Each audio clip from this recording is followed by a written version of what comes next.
ലോകത്തെ അത്രമാത്രം സ്നേഹിച്ചു. ദൈവം തന്റെ പുത്രനെ ലോകത്തിലേക്ക് അയച്ചത് ലോകത്തെ ശിക്ഷയ്ക്ക് വിധിക്കാനല്ല, പ്രത്യുത അവൻ വഴി ലോകം രക്ഷ പ്രാപിക്കാനാണ്. യോഹന്നാൻ 3:16-17 വരെയുള്ള തിരുവചനങ്ങൾ. ദൈവപുത്രനായ ദൈവത്തിന്റെ വചനമായ ഈശോ മിശിഹ വഴി ലോകം രക്ഷ പ്രാപിക്കുന്നു എന്നുള്ളതാണ് സുവിശേഷം. ദൈവഹിതം നിറവേറ്റി പിതാവിനെ പൂർണ്ണമായും അനുസരിച്ച് തന്റെ പീഡാസഹനത്തിന്റെയും കുരിശുമരണത്തിന്റെയും ഉത്ഥാനത്തിന്റെയും യോഗ്യതകളാൽ മനുഷ്യരായ നമുക്ക് അവൻ രക്ഷ കരഗതമാക്കി.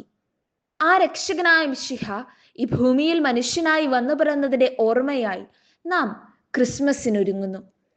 ഈശോ ലഭ്യമാക്കിയ ഈ രക്ഷ നാം ഓരോരുത്തരും വ്യക്തിപരമായി സ്വീകരിക്കുന്നത് ഈശോയിലുള്ള വിശ്വാസത്തിലൂടെയാണ്. കർത്താവായ യേശുവിൽ വിശ്വസിക്കുക, നീയും നിന്റെ കുടുംബവും രക്ഷ പ്രാപിക്കും. അപ്പസ്തോല പ്രവർത്തനങ്ങൾ 16:31. നമ്മുടെ രക്ഷകനായ യേശു മിശിഹായിൽ നാം വിശ്വസിക്കണമെങ്കിൽ നാം ആദ്യം ഈശോയെ കേൾക്കണം, അതിനുശേഷം അവനെ അറിയണം.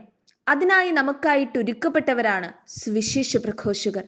ആകയാൽ വിശ്വാസം കേൾവിയിൽ നിന്നും, കേൾവി ക്രിസ്തുവിനെ പറ്റിയുള്ള പ്രസംഗത്തിൽ നിന്നുമാണ്. റോമ 10:17. ഈ ലോകത്തിലുള്ള 700 കോടി ജനങ്ങളും ഈശോ മിശിഹായിൽ വിശ്വസിച്ച് രക്ഷ പ്രാപിക്കണമെന്ന് ദൈവം ആഗ്രഹിക്കുന്നു.